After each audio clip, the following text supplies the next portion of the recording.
À la une ce soir, le désespoir des parents de la crèche Bambinous de Bemao.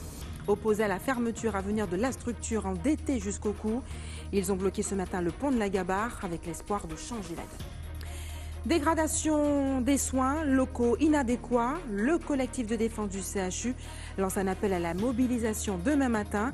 Il réclame la vérité sur l'état sanitaire de l'établissement. Le docteur Mona Hydreville, chef de file du collectif, sera notre invité.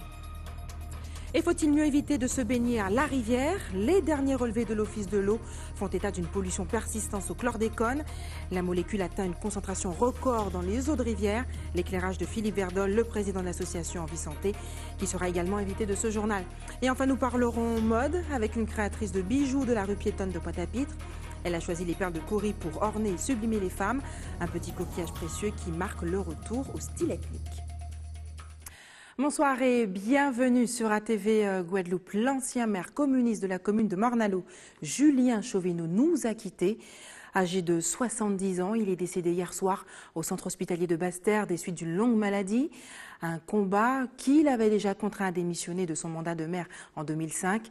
L'annonce de sa mort a suscité de nombreuses réactions, notamment celle de Josette Borel l'incertain, qui a tenu à rendre hommage, et je la cite, un homme d'engagement qui avait mis toute son énergie et tout son enthousiasme dans l'action publique. À travers le regard d'hommes politiques, mais aussi de simples citoyens, ATV Guadeloupe a tenté de dresser le portrait de cette figure politique. Reportage Linda Kayarsi, Patrick Curie, Moïse Dexter. Figure incontournable de la vie politique mornalienne, Julien Chauvineau, ancien maire de la ville de Morne-à-l'Eau, a tiré sa révérence dimanche soir. Le médecin généraliste était entièrement dévoué à sa commune. Il était un bon maire. Il aidait au peuple. À la fin, il est resté à sa place et comme docteur. C'est quelqu'un qui était mon voisin. Je l'ai connu tout petit. À l'âge de même une année parce que je suis plus grande que lui. Alors c'est un enfant qui a fait ses études très bien. Il a continué jusqu'à ce qu'il ait arrivé docteur en médecine. Alors c'était l'enfant de la commune, un enfant qui était bien vu. Quand j'ai eu su ça ce matin, ça m'a peiné. Et j'ai pleuré. En effet, la mort, c'est pour tout le monde, mais je ne m'attendais pas. Et je savais qu'il était malade. J'ai su à un certain moment qu'il se trouvait à Basse-Terre. Alors je ne m'attendais pas quand même à sa mort aussi vite. Mais quand la personne m'a appelé pour me dire qu'il est mort, ça m'a frappé. Vraiment, ça m'a frappé. Julien Chauvineau était très actif sur la scène politique.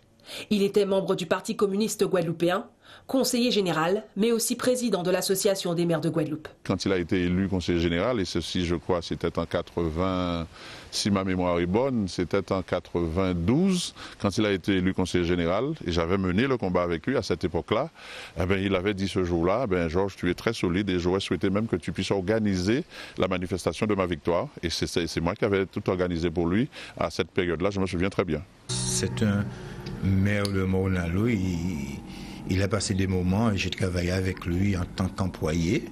Je n'ai rien à reprocher à Julien Chauvineau. À un moment donné, il a recruté plus de 120 agents, chose qu'aucun maire en Guadeloupe n'a fait. Alors c'est pour ça que je dis, c'est quelque chose, il a laissé cette image-là, je dis que c'est bien. Julien Chauvineau est élu maire de la ville de Morne-à-l'Eau entre 1995 et 2005, succédant ainsi à Favreau d'Avrin.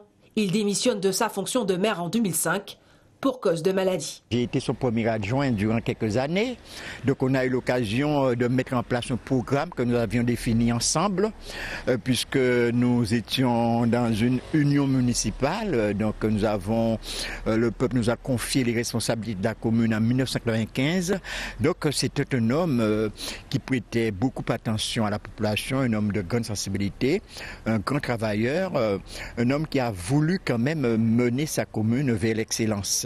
L'ancien maire de Morne-à-l'Eau s'est éteint à l'âge de 70 ans au centre hospitalier de Basse-Terre. Et l'autre titre de ce lundi, c'est la mobilisation des parents de la crèche Bambinous de Bemao. Une dizaine de parents a mené ce matin une opération escargot sur la route nationale 1, perturbant le trafic routier une bonne partie de la matinée.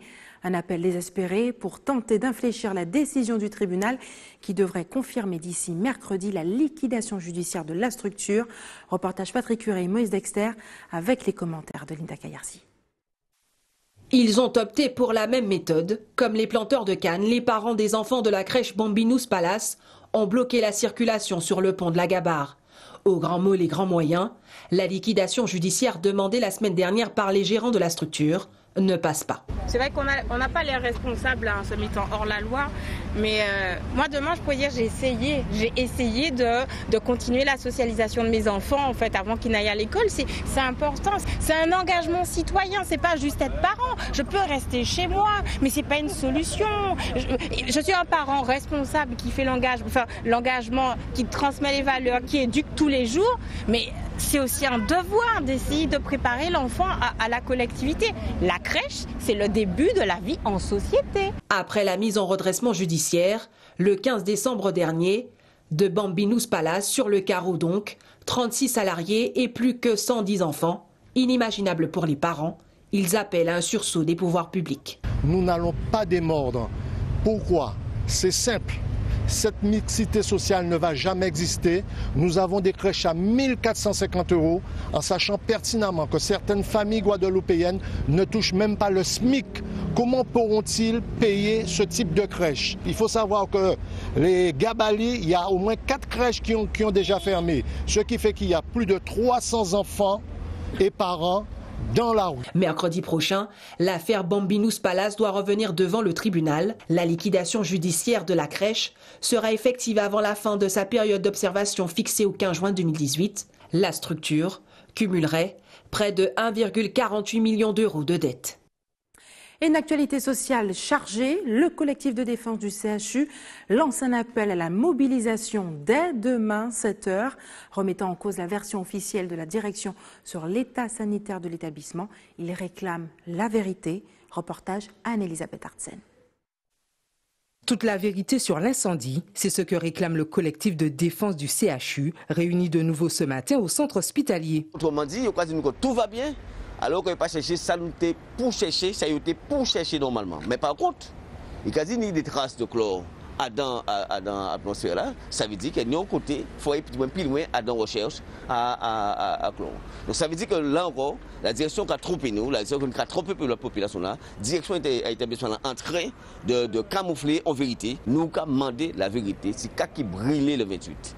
Et ça qui brûle là, qui impacte la santé à monde, santé à les malades, mais bien évidemment qui impacte ces structures là lui-même, ces établissements là. Est-ce qu'il y a un métier aujourd'hui là, de continuer à recevoir monde? Est-ce qu'il y a des dispositions pour remettre aux normes de climatisation, mais aux normes en matière d'incendie et électrique? Pour le docteur Elie, prendre part à ce collectif est une évidence. Son objectif, faire entendre la voix du personnel soignant. On se rend compte qu'il y a pas mal de choses un peu anormales de notre point de vue et injustifiées qui se produisent, des décisions qui sont prises avec certains intérêts, une vision que possède chaque personne. Donc nous ne connaissons forcément pas les tenants et les aboutissants.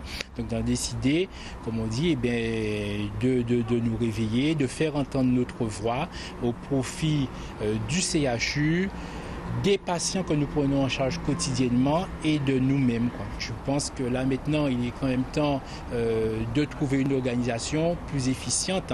Et même si nous sommes aux eaux claires, c'est vraiment pas satisfaisant, étant donné qu'en tant que chirurgien, nous sommes obligés carrément de s'entretuer, entre guillemets, afin de pouvoir répondre à notre mission de service public, c'est-à-dire soigner des patients, opérer des patients. Le collectif de défense du centre hospitalier envisage donc de durcir le ton dès demain en organisant une manifestation devant le CHU.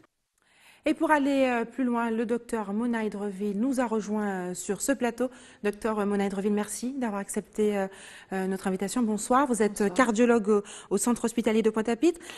Vous appelez à la mobilisation, une journée d'information à la mobilisation demain matin au centre hospitalier pour dire non au manque de transparence, selon vous, de la direction du CHU, mais aussi pour dénoncer de nombreux dysfonctionnements.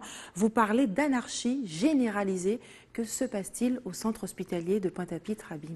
Alors, bien bonsoir tout le monde et bien bonsoir Madame Olivier. Alors, avant toute chose, si vous me permettez, j'aimerais rendre hommage au docteur Julien Chauvineau, qui est mon aîné, puisque c'était un médecin de Morne-à-l'Eau et que je connais. Et je connais également sa famille et son fils, et je tiens à saluer toute sa famille et je leur souhaite beaucoup de courage. Et je remercie le docteur Chauvineau pour ce qu'il a fait à Morne-à-l'Eau pour nos patients. Alors oui, on a parlé d'anarchie. Il est vrai qu'au jour d'aujourd'hui, 3 mois, quasiment jour pour jour après cet incendie, on est dans une phase d'enlisement et d'anarchie quant aux décisions. On a l'impression qu'on passe notre temps, depuis le départ, à rattraper des décisions inadaptées. Clairement, il faut bien rappeler que le préfet, qui est responsable de la sécurité des Guadeloupéens, a dit qu'il ne fallait pas rentrer dans l'établissement après l'incendie, puisque ce bâtiment, après l'incendie, n'était pas en mesure d'assurer la sécurité du personnel et du public d'une manière générale. Et donc, à partir de cela, en fait, une série de décisions, de contre-décisions ont été prises. Et au jour d'aujourd'hui, on se retrouve avec 3 constats. Le premier, c'est la qualité de l'air, dont on n'est absolument pas certain. Des patients et surtout du personnel sont en capacité de se plaindre, puisque eux ils peuvent parler, ils sont debout et ils se plaignent de différents maux, de céphalée, de vertige, de grattage, d'asthme même, pour des personnes qui n'étaient pas asthmatiques jusque-là. Deuxième chose, nous n'avons pas l'assurance du bâti. Nous n'avons pas encore les résultats des carottages, c'est-à-dire de l'analyse du béton. Or, ce béton a subi énormément de dégâts, puisqu'il y a eu une combustion énorme avec une chaleur énorme et un gros dégât des eaux. Pratiquement 9000 tonnes d'eau ont été déversées pour pouvoir éteindre ce feu au niveau de l'étage technique. Et puis troisièmement, il y a une désorganisation totale des soins.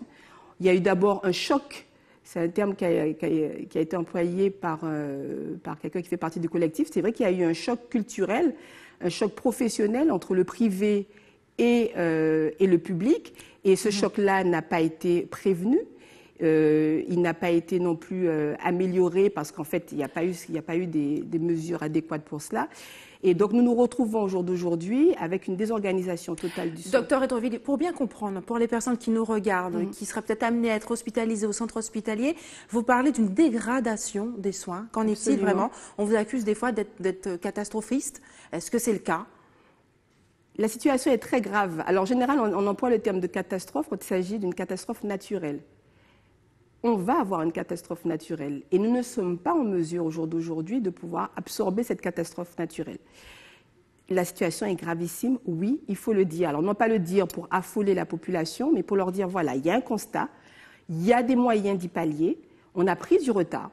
Si les décisions avaient été prises de façon adéquate et concertée, on n'en serait peut-être pas là au jour d'aujourd'hui, on aurait peut-être gagné du temps, peut-être qu'on aurait déjà reçu du matériel adapté pour soigner nos patients, du matériel adapté à la hauteur de la gravité de la situation. Là, on a perdu du temps, on a perdu 3 mois. Pourtant, il y a des alternatives, il y a des locaux qui sont libres, qu'on aurait pu occuper sans entraîner de division dans la population. Donc voilà, c'est ce qu'on regrette. Demain, vous appelez à la mobilisation totale. Qu'espérez-vous obtenir et surtout de qui? On espère déjà informer la population. Voilà, et on espère mobiliser les soignants, leur dire la vérité, en tout cas ce qu'on sait, et puis faire des propositions de manière à ce que nous sortions de cette crise qui est très grave, effectivement, pour la sécurité et la qualité des soins.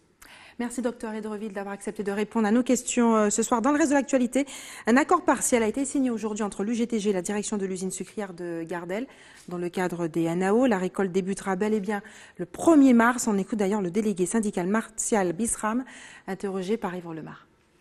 Je dis là, nous sommes en train de signer un protocole partiel, pas d'avoir que nous ne sommes pas d'accord sur tous les points, et tout particulièrement sur l'accord Bino, parce qu'il faut savoir que l'accord Bino, il y a des niveaux, ou l'accord Bino qui n'est pas réellement appliqué quand tu signé en 2009, mais par contre, nous avons remarqué aussi que la direction à les différentes entreprises à dans filière-là créé une discrimination, là, le 1er juillet 2013, tout le monde qui est rentré après, pas qu'à toucher.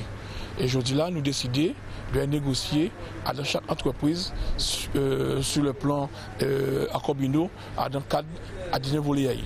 Aujourd'hui là, nous peut dire qu'au niveau salaire, nous avons payé 1,80% et qui satisfait nous. Et les restants prêts que nous tenons dans la carrière de revendication, nous avons parti que nous voyons à la région collective, que nous avons commencé à négocier à partir du 12 avril. Et d'autres points aussi que nous voyons dans les entreprises, particulièrement à Gardel et à Marie-Galante. Et les rivières de Guadeloupe sont toujours aussi polluées par le chlordécone. Le dernier relevé de l'Office de l'eau datant du 1er février fait état d'une concentration record. On retrouve 55% de la molécule dans les prélèvements, suivi en deuxième position du glyphosate. Reportage Yvan Lemar. Chaque année, des études sont menées par l'Office de l'eau de Guadeloupe pour l'Agence française de la biodiversité. Le 1er février dernier, les résultats de mesures effectuées en 2016 ont été publiés. À l'Office, nous menons un suivi réglementaire imposé par la directive cadre sur l'eau. Donc, il s'agit d'une directive européenne qui a vocation à protéger ou restaurer l'état des milieux aquatiques. Donc, l'idée, c'est vraiment d'étudier l'impact de l'homme sur son milieu.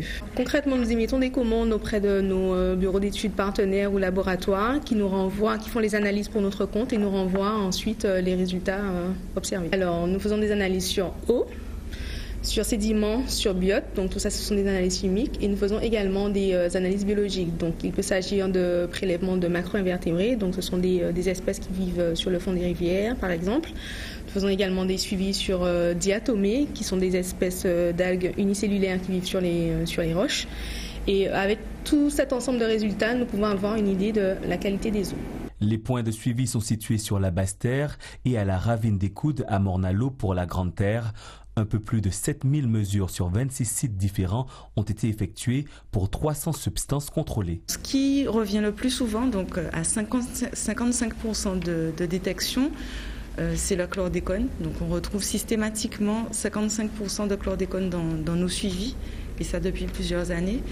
Et puis en deuxième position, on retrouve le glyphosate et son dérivé. Alors on retrouve la pollution à la chlordécone est localisée pour la plupart sur le croissant bananier.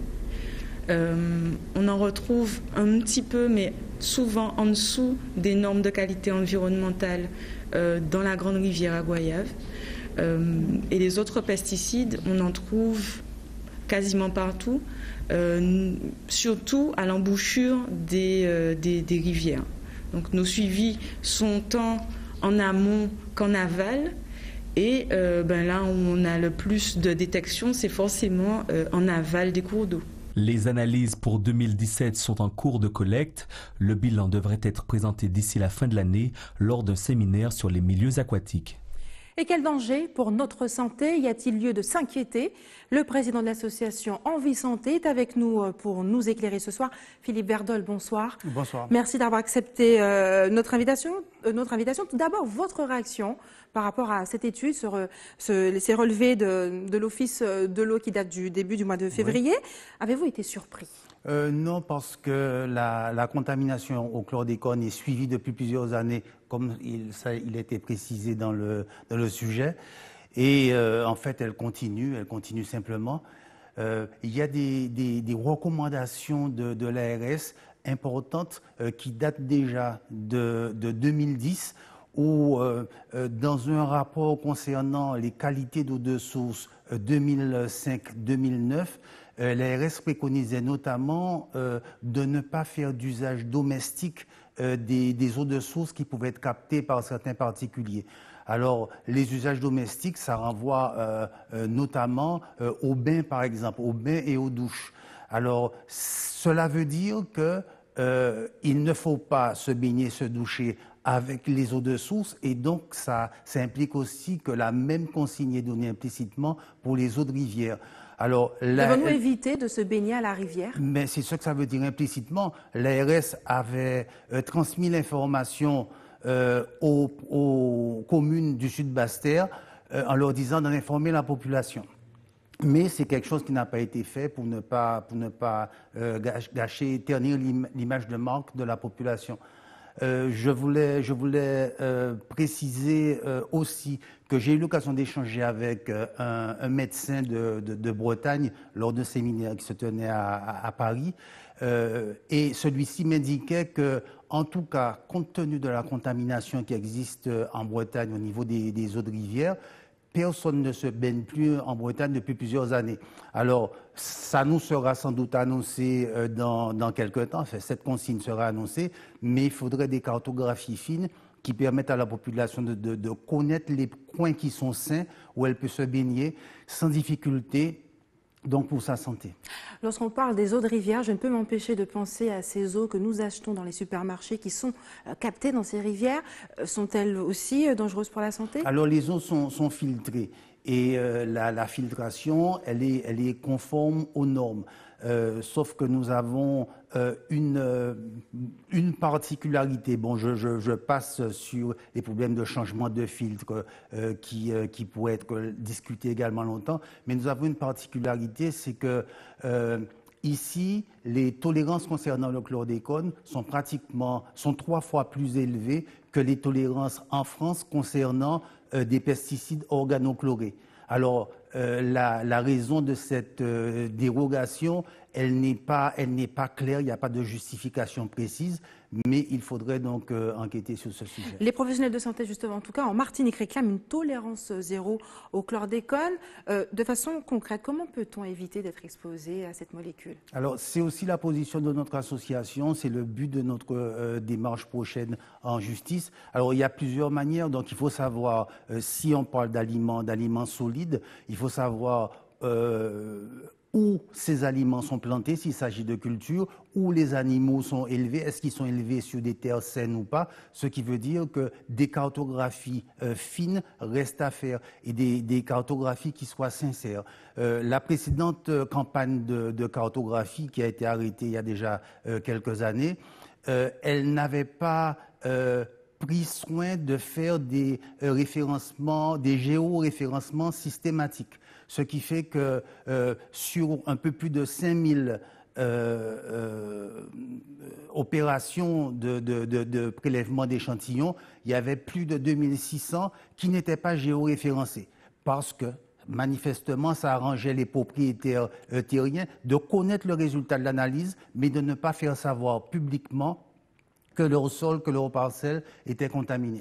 À compter du mois de mars, selon le plan chlordécone 3, les connaissances cartographiques sur le chlordécone seront mises à la disposition de tous. Quel est votre regard, votre avis sur ce plan dont le gouvernement a promis plus de transparence? Alors oui, je demande à voir mise à la disposition de tous, parce qu'il faut savoir qu'il existe 2 cartographies du chlordécone, des pollutions de terre par le chlordécone, une cartographie grand public qui n'est pas à la parcelle, et une cartographie à la parcelle réservée à la Chambre d'agriculture et à la direction de l'agriculture et de la forêt. Ce qui fait que lorsqu'un particulier achète un terrain, il ne peut pas le faire en toute connaissance de cause. Il peut découvrir après acquisition que le terrain est complètement inexploitable et il en a pour 15-20 ans à le rembourser.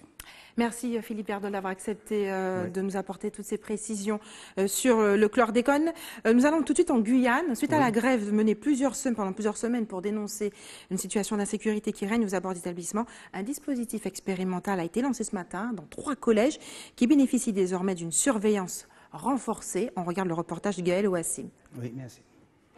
C'est un jour de rentrée sous très haute surveillance. C'est ce que l'on pouvait retenir de ce lundi matin aux abords des différents établissements scolaires de l'île de Cayenne. Dans une collaboration qui relie la police municipale, nationale, la gendarmerie et le rectorat, c'est pas moins de 150 fonctionnaires de la sécurité publique qui sont en charge de cette opération qui s'étend sur tout le département. Le préfet nous a demandé d'augmenter la sécurisation aux abords des établissements scolaires, sachant que depuis le début de l'année, nous sommes déjà très présents sur ces établissements scolaires et nous avons encore renforcé dans cette rentrée de vacances notre dispositif aux sorties des établissements les plus sensibles.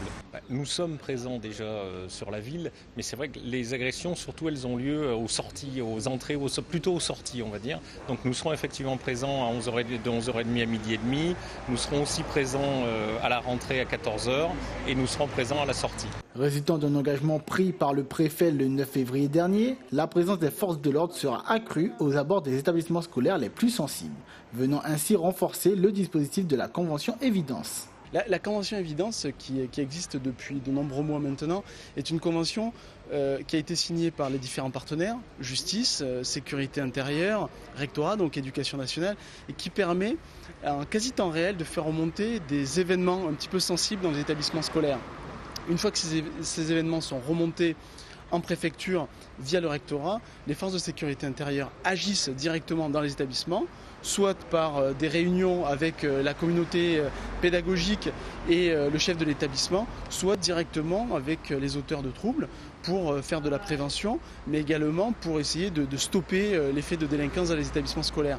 Aujourd'hui, la Convention Évidence fonctionne très bien et l'idée, par cette présence accrue des forces de sécurité aux abords des établissements scolaires, c'est de venir renforcer davantage l'action qui s'inscrit dans la Convention Évidence. Cette opération de sécurisation se poursuivra pour le reste de l'année scolaire pour l'ensemble des établissements du département. Et restez sur ATV Guadeloupe dans quelques minutes. Le pari réussi au pavillon Outre-mer au Salon de l'Agriculture malgré l'absence d'Emmanuel Macron. Et puis rencontre avec une créatrice de bijoux ethniques qui ont la cote en ce moment. La 55e édition du Salon de l'Agriculture a ouvert ses portes au Parc des Expositions à Paris ce samedi. Un rendez-vous devenu incontournable pour les professionnels du milieu agricole. Si Emmanuel Macron, le président de la République, a fait le choix de ne pas se rendre au pavillon Outre-mer, les exposantis entendent bien promouvoir au mieux leurs produits. Une ouverture plutôt réussie jusqu'ici. Reportage Solène Boissé. Peu importe que le président vienne ou non, les exposants antillais ne semblent pas lui en tenir vigueur. Même si la déception se fait sentir du côté des agriculteurs, tous préfèrent se concentrer sur le véritable enjeu, satisfaire les clients fidèles et en trouver des nouveaux. Moi, quand je me déplace à 8000 km, c'est pas pour voir M. Macron, je viens pour voir les amoureux de Biel. Des gens qui aiment notre homme et qui nous attendent chaque année. C'est dommage, mais c'est lui qui est perdant en fait s'il ne passe pas nous voir. Donc nous, on sait déjà ce qu'il y a, la richesse en fait qu'il y a dans les Outre-mer. Si lui ne prend pas le temps de venir nous voir, c'est tant pis pour lui, j'ai envie de dire. Tant pis pour Emmanuel Macron, mais tant mieux pour les nombreux amateurs venus retrouver leurs produits fétiches. Rémia s'est installée en Hexagone depuis seulement 6 mois. Je voudrais prendre 4 ou 5 piments s'il vous plaît. Alors elle est venue se réapprovisionner sur ce stand guadeloupéen. Ah, ça me ressource de voir tout ça, le rhum, le piment, les légumes et les fruits pays. Franchement, ça fait plaisir. Pour d'autres, c'est une véritable immersion dans l'inconnu. Michael vient pour la première fois sur le salon et c'est ce stand guyanais qui a éveillé sa curiosité. Comment a été découvert ce piment, j'ai envie de... Ça a toujours été en Guyane? Oui, le piment végétarien, c'est vraiment connu chez nous. Surprenant et très agréable en bouche. Le stand est une découverte. J'ai des connaissances qui viennent de Guyane, mais je n'ai jamais personnellement goûté aux produits. C'est l'occasion de venir découvrir les produits qu'on n'a pas forcément l'habitude de voir au quotidien. 650 000 visiteurs sont attendus sur le salon pour cette édition 2018. Une forte fréquentation qui devrait pouvoir profiter au stand de la banane de Guadeloupe et de Martinique, hautement impacté par les récents épisodes climatiques. La filiale espère que ce grand rendez-vous lui permettra de prouver qu'elle est déjà prête à se relever. Elle est une artisane qui tient son stand à la rue piétonne de Pointe-à-Pitre. Inspirée par la mode africaine, Fabienne a choisi les perles de Corée pour orner et sublimer les femmes. Anne-Elisabeth Artsen l'a rencontrée. On regarde son reportage. Véritable autodidacte, Fabienne façonne depuis une trentaine d'années des bijoux made in Guadeloupe directement sur son stand. En voyant des reportages, je voyais des colliers, d'un machin. J'ai dit, tiens, je vais essayer de faire dans ce mode-là. Et j'ai commencé un, après, je me suis améliorée, j'ai fait 2, j'ai fait 3. Et ça arrive à ce stade-là. Le plus grand, ça me prend quoi, 1 semaine à 2 semaines. Le temps d'enfiler, c'est de la patience, il ne faut pas être précis. Et sinon, les petits, je fais 1 heure, 2 heures, ça dépend. Un client peut venir sur le marché, me demander un collier particulier, je peux réaliser un collier, rétrécir, agrandir à l'instant même. Des créations particulièrement appréciées par ses clients et plébiscitées par tous. Les créations de Fabienne, elles sont formidables, très jolies, locales. Il faut qu'elles continuent dans cette voie. Ça nous a fait plaisir de voir encore qu'il y a des créateurs qui nous font des trucs locaux. C'est bien. C'est très original. Je pense que cette création va arriver tantôt sur la Martinique. Voilà. Afin qu'on découvre tout ce qu'on peut faire avec nos produits locaux. C'est un travail de patience, hein. Patience parce que pour préparer tout cela, je dis qu'il faut beaucoup de patience et des idées. Il faut des idées, quoi. Il faut vraiment envie de créer, il faut la créativité. Puis moi, je trouve que c'est formidable. Je suis toujours en admiratif devant de le voir elle-même devant les clients exécuter ses propres œuvres et ça fait plaisir, quoi, en fait, quoi. Parce que quand tu regardes bien, partout en Guadeloupe, il suffit de prendre n'importe quoi et d'écrire Made in Guadeloupe dessus et ça sort pas forcément en Guadeloupe. La créatrice façonneuse de coquillages sera également présente ce samedi au week-end de retour au naturel à la plaine Grand Camp des Abîmes. Et c'est l'heure des informations pratiques maintenant. Faites des réserves d'eau si vous habitez à Capesterre-Belle-Eau et aux Saintes. Les coupures sont prévues chez vous demain dès 18h avec un retour à la normale dans vos robinets à 6h du matin. L'équipe de l'établissement français du sang vous donnera rendez-vous demain au lycée Raoul Georges Nicolo à Basse-Terre toute la matinée. Et enfin, si vous avez des informations à nous communiquer, n'hésitez pas à nous appeler à la rédaction d'ATV Guadeloupe au 60 11 2 fois. Voilà, c'est la fin de notre édition locale et régionale. Avant de se quitter, je vous rappelle les principaux titres de ce lundi 26 février. Nous l'avons vu ce soir, le désespoir des parents de la crèche Bambinous de Bemao opposés à la fermeture à venir de la structure fortement endettée. Ils avaient bloqué ce matin le pont de la Gabarre avec l'espoir de changer la donne, d'infléchir la décision du tribunal. Et dégradation des soins, locaux inadéquats, le collectif de défense du CHU lance un appel à la mobilisation demain matin au centre hospitalier. Il réclame la vérité sur l'état sanitaire de l'établissement. Le docteur Mona Edreville était notre invité. Et puis, faut-il mieux éviter de se baigner à la rivière? Oui, selon Philippe Verdol, le président de l'association Envie Santé qui était notre invité.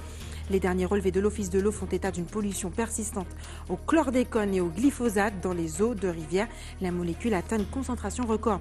Et puis enfin, rencontre avec une créatrice de bijoux ce soir de la rue piétonne de Pointe-à-Pitre, Fabienne, qui a choisi les perles de Coury pour orner et sublimer les femmes. Merci d'avoir choisi ATV Guadeloupe. Je vous souhaite une excellente soirée. On se retrouve demain à 18h47.